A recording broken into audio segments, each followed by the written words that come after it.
Hello dear student, कैसे हो आप सभी लोग। उम्मीद करता हूँ सब अच्छे होंगे, सबकी पढ़ाई शानदार चल रही होगी। प्यारे बच्चों, बात करने वाले हैं जो आरपीएससी की तरफ से group instructor surveyor apprenticeship advisor की वैकेंसी जारी की गई थी। 68 पोजीशन टोटल निकाली गई थी। फॉर्म भरने की लास्ट डेट 16 अक्टूबर थी। ये वीडियो उन सब बच्चों के लिए बहुत ज़्यादा इंपॉर्टेंट है जिन्होंने इस भर्ती के अंदर आवेदन किया है और जिनको इसकी आगे के लिए तैयारी करनी है, जिनका सपना है आरपीएससी में ग्रुप इंस्ट्रक्टर यानी कि 4800 ग्रेड पे की सैलरी लेने का, खास तौर से राजस्थान में। और राजस्थान वाले बच्चों के लिए तो बहुत ही तगड़ी अपॉर्चुनिटी है। हालांकि ऑल ओवर इंडिया से बच्चे एलिजिबल थे तो फॉर्म भी भरे होंगे। देखिए, कोई भी भर्ती की आप जब तैयारी करते तो उसके अंदर कंपटीशन कितना है उसके बारे में जानना जरूरी है। पेपर का लेवल उसके अंदर क्या रहता है। वैसे पेपर के बारे में पिछला जो पेपर था ऑलरेडी मैंने एक वीडियो बनाया जिसके अंदर डिस्कशन अपन ने किया पेपर के लेवल के बारे में, और वो पेपर भी मैंने अपने टेलीग्राम चैनल में शेयर किया है। टेक्निकल जॉब ज्ञान के नाम से टेलीग्राम है, तो उसमें आप देख लीजिएगा। वीडियो को डिस्क्रिप्शन में आपको लिंक मिल जाएगी। और दूसरा, कंपटीशन कितना रहता है ना, ये भी जानना जरूरी है। तो आज की इस वीडियो में चर्चा करेंगे 18 भर्ती की कट ऑफ के बारे में, अलग अलग कैटेगरी के लिए 18 वाली भर्ती के अंदर क्या क्या सिलेक्शन प्रोसेस था, कहाँ पे कितने नंबर थे, और 24 वाली भर्ती के अंदर क्या, यानी कि 18 वाली जो भर्ती थी 24 वाली से किस हिसाब से अलग है। थोड़ी एक एक चीज़ के बारे में चर्चा करने वाले हैं, ठीक है। सो वीडियो को लास्ट तक जरूर देखना और सब चीज़ों के बारे में आपको अच्छी तरीके से आइडिया मिल जाएगा कितना क्या आपको तैयारी करना चाहिए। और दूसरी चीज़, बहुत सारे बच्चों के कमेंट थे कि सर इसका स्टडी मटेरियल हम कहाँ से लें, कोई बुक बताइए जिसके अंदर सारी ट्रेड का एक साथ हमारे को कंटेंट मिल जाए। क्योंकि देखो, यहाँ पे अलग अलग 7-8 ट्रेड है जिनको साथ में कंबाइन किया गया है ना। तो स्टडी मटेरियल देखो, पिछली बार भी 18-19 के अंदर भर्ती थी तो कोई भी इस प्रकार की बुक मार्केट के अंदर नहीं थी जिसमें एक साथ स्टडी मटेरियल दिया गया हो, है ना। भी 8-9 ट्रेड का स्टडी मटेरियल है। 8-9 से लेकर के 10 फैकल्टी की यहाँ पे जरूरत पड़ती है। अगर कोई भी पब्लिशर या फिर कोई भी पब्लिकेशन अगर इसकी बुक जारी करता है तो ये लगभग असंभव जैसा ही काम है। और जिन बच्चों को देखिए एक ही जगह कंटेंट की जरूरत है, तो हमने ऑलरेडी मैंने आपको 1-2 वीडियो के अंदर पीछे ही बताया, हैंड रिटन नोट्स जारी कर रखे हैं ना। वॉल 1 और वॉल 2 के इस हिसाब से 2 आपको फाइलें मिलने वाली है ना। हैंड रिटन नोट्स की है कंप्लीटली, बहुत ही अच्छी तरीके से विद डायग्राम इनके अंदर आप देखोगे तो सारी चीज़ें लिखी गई, चाहे इलेक्ट्रिशियन की बात हो, चाहे इलेक्ट्रॉनिक्स की बात हो, है ना, चाहे fitter, turner, machinist, mechanical, civil की बात हो, अप्रेंटिसशिप एक्ट की बात हो, इंडस्ट्री से संबंधित चीज़ें हो, है ना, फैक्ट्री एक्ट से संबंधित चीज़ें हो, सेफ्टी डिवाइसेज उपकरण से संबंधित चीज़ें हो, सारी चीज़ें इनके अंदर इंक्लूड की गई है। जिन बच्चों को कंटेंट की जरूरत है, चाहते हैं कि नए वाले आरपीएससी के सिलेबस के अकॉर्डिंग हमारे को एक ही जगह कंटेंट मिल जाए, तो ये नोट्स है जो कि 2 बुक का सेट है। हैंड रिटन नोट्स है, स्पायरल बाइंडिंग वाली फाइल जो कि हम डाक से भेजते हैं। हमारी ऑफिशियल वेबसाइट technicaljobgyan.in से आप ऑर्डर कर सकते हो।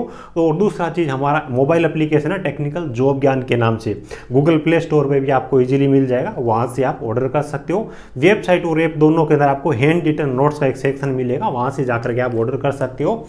1-2 दिन के बाद में हम यहाँ से डाक से आपको ये चीज़ें भेज देते हैं। कंटेंट बहुत ही अच्छा है। दूसरी चीज़, जो बच्चे जॉब वाले हैं खास तौर से, उनके पास में टाइम नहीं है खुद का कंटेंट बनाने के लिए भी अलग अलग ट्रेड की बुक लेके आओ, बहुत सारा पैसा इन्वेस्ट करो और उसके बाद में चीज़ें कौन कौन सी सिलेबस के अंदर कौन सी नहीं है, तो माथापच्ची आपकी जो है खत्म हो जाएगी। ऑलरेडी हमने दिन और रात मेहनत करके जो सिलेबस के अंदर टॉपिक है उनको इनके अंदर कवर किया है। चलिए, यहाँ पे अगर अपन देखो इस भर्ती के बारे में थोड़ा सा मैं आपको खास बताऊँ। पिछली भर्ती थी उसके अंदर कुछ चीज़ें इस प्रकार की हुई थी जिन्होंने भर्ती को बहुत ज़्यादा लंबा खींच दिया था, है ना। फॉर एग्जांपल अगर अपन बात करें, ये जो भर्ती थी इसका नोटिफिकेशन जारी किया गया था 2018 के अंदर। 2019 में इस भर्ती का एग्जाम करवाया गया। 2020 में इस भर्ती के इंटरव्यू चालू हुए। 2020 के बाद में कोर्ट की तरफ से इंटरव्यू पे रिट लग गई, स्टे लग गया, इसे समझिए। 2023 के अंदर ये इंटरव्यू बाद में फिर से कराए गए और 2024 के अंदर ये भर्ती थी वो कंप्लीट करवाई गई। ये सारा प्रोसेस, इस भर्ती के अंदर क्या अनियमितताएं थी वो भी अपन आगे चर्चा करेंगे। 18 वाली भर्ती थी, बिल्कुल उसकी खिचड़ी बना दी गई थी ऐसे समझिए, जबकि इस बार की भर्ती वो बिल्कुल नीट एंड क्लीन है। मैं तो कहता हूँ कि जो ऑलरेडी जॉब में इतनी बड़ी ग्रेड पे वाली भर्ती ना, उसकी तैयारी जरूर करनी चाहिए ताकि आपको इजीली एनओसी वगैरह मिल जाए, है ना। और जब डिपार्टमेंट को छोड़ते हो पहले वाले को, तब भी आपको ज़्यादा सोचने की जरूरत नहीं पड़े। 4800 ग्रेड पे की जॉब है ना, 44,000 से अधिक आपकी बेसिक सैलरी, 80,000 से अधिक आपकी कंप्लीट सैलरी, फिर राजस्थान में जॉब करने का अवसर। अब जब पहला ही प्रमोशन मिलता है 5-6 साल के बाद में, 4-5 साल के बाद में, तो सैलरी आपकी 1 लाख से अबव। यहाँ पे अगर अपन बात करें, देखो यहाँ पे टोटल मिला करके जो वैकेंसी थी 34+2, यानी कि 2 थी शायद नॉन टीएस आपके टीएसपी की और नॉन टीएसपी की थी 34 वैकेंसी। यहाँ पे ये फाइनल रिजल्ट है इंटरव्यू के बाद में जिन बच्चों को सिलेक्ट किया गया 34 बच्चों को। देखिए इसके बाद में ये जो वैकेंसी होती है ना, इसके अंदर वेटिंग लिस्ट या फिर रिजर्व लिस्ट भी जारी की जाती है। फॉर एग्जाम्पल आप देखोगे ना, इस बार 68 वैकेंसी है, लेकिन इसकी वेटिंग लिस्ट भी आने वाली, तो मान के चलिए 90+, मतलब क्या है कि आप इसकी वैकेंसी आप मान के चल सकते हो। ये पहले इन्होंने ये मेन लिस्ट जारी किया, उसके बाद में रिजर्व लिस्ट भी इनकी तरफ से जारी की गई।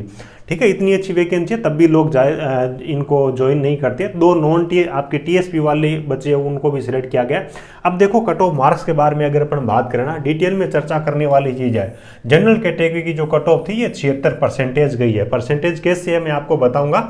उसके बाद में अलग अलग कैटेगरी की आप देख लीजिएगा। 80 कैटेगरी की 69 है, और उसके बाद में आप देखोगे एसटी जनरल के अंदर 65 के आसपास में, ओबीसी जनरल के अंदर 71 है ना, और उसके बाद में एमबीसी जनरल के अंदर 72 है। फीमेल के लिए भी आप कट ऑफ है वो देख सकते हो। तो इस हिसाब से कुछ कट ऑफ गई है। उसके बाद ये एक्स सर्विसमैन की कट ऑफ है। अब आप बोलोगे कि सर इसकी कट ऑफ है वो तो बहुत ज़्यादा गई है ना। इसी हिसाब से थोड़ा सा आप और देख लीजिए। यहाँ पे टीएसपी एरिया के 2 बच्चे सेलेक्ट किए गए, इनकी कट ऑफ है वो 59 के आसपास में गई है। अब देखो इस भर्ती के पीछे राज क्या है इसकी कट ऑफ जाने का, है ना। यहाँ पे जो सिलेक्शन प्रोसेस था ना वो भी कुछ इस प्रकार का था कि उसको पारदर्शी अपन मान ही नहीं सकते। क्यों? पहली चीज़ तो ये कि यहाँ पे सिलेक्शन प्रोसेस के अंदर 40% जो वेटेज था वो तो दिया गया था एग्जाम का। जैसे कि 450 नंबर का एग्जाम है, मान लीजिए कि कोई बच्चा 300 नंबर लेके आता है, तो 300 के 40% कितने होंगे वो यहाँ से निकालेंगे, उनको अपन ऐड करेंगे। पहली चीज़ तो ये थी। दूसरी चीज़ ये थी कि जो आपकी एकेडमिक क्वालिफिकेशन है, जिसमें 10th के 5%, 12th के 5% और टेक्निकल क्वालिफिकेशन के 10 नंबर है। इस हिसाब से करके ये 20% थे। उसके बाद में 40% इंटरव्यू के अंदर सबसे ज़्यादा घपलेबाजी होने के चांसेस रहते हैं, जिसके 40% वेटेज इनकी तरफ से किया गया।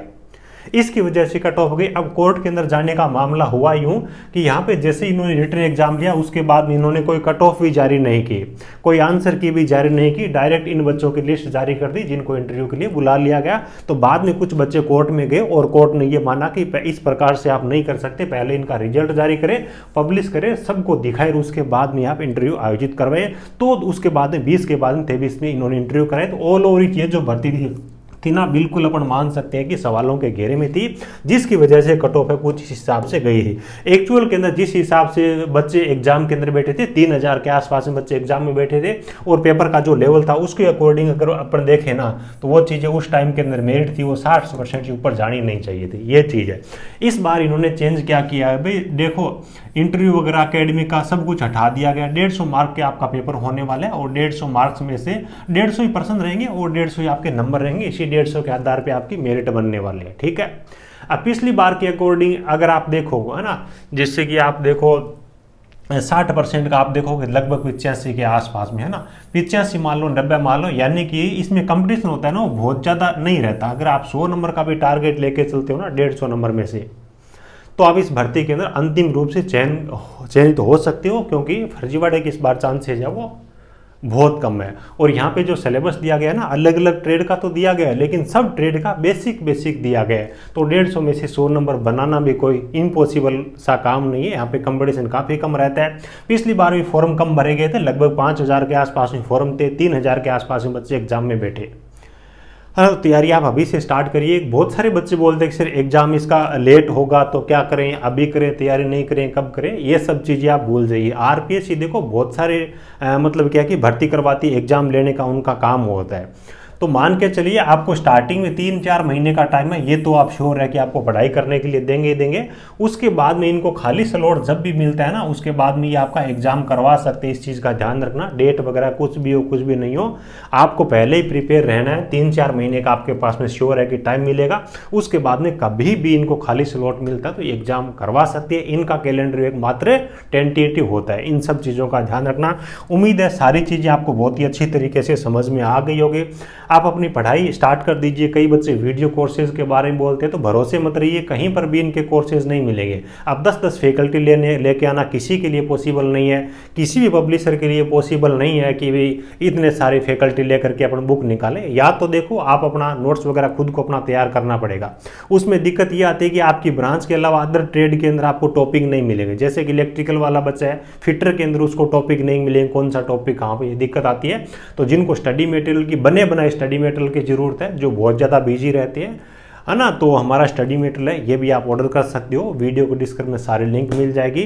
बिल्कुल neat and clean A4 size paper पे आपको बनाया बनाया स्टडी मटेरियल है, वो बिल्कुल उचित प्राइस के अंदर मिल जाएगा। वीडियो अच्छा लगा हो तो एक प्यारा सा लाइक करना, ठीक है, अपने दोस्तों के साथ में शेयर करना। इसका पिछला जो पेपर है टेलीग्राम में मिल जाएगा, जिसकी लिंक आपको वीडियो को डिस्क्रिप्शन में दी हुई है। चलिए, thank you, best of luck.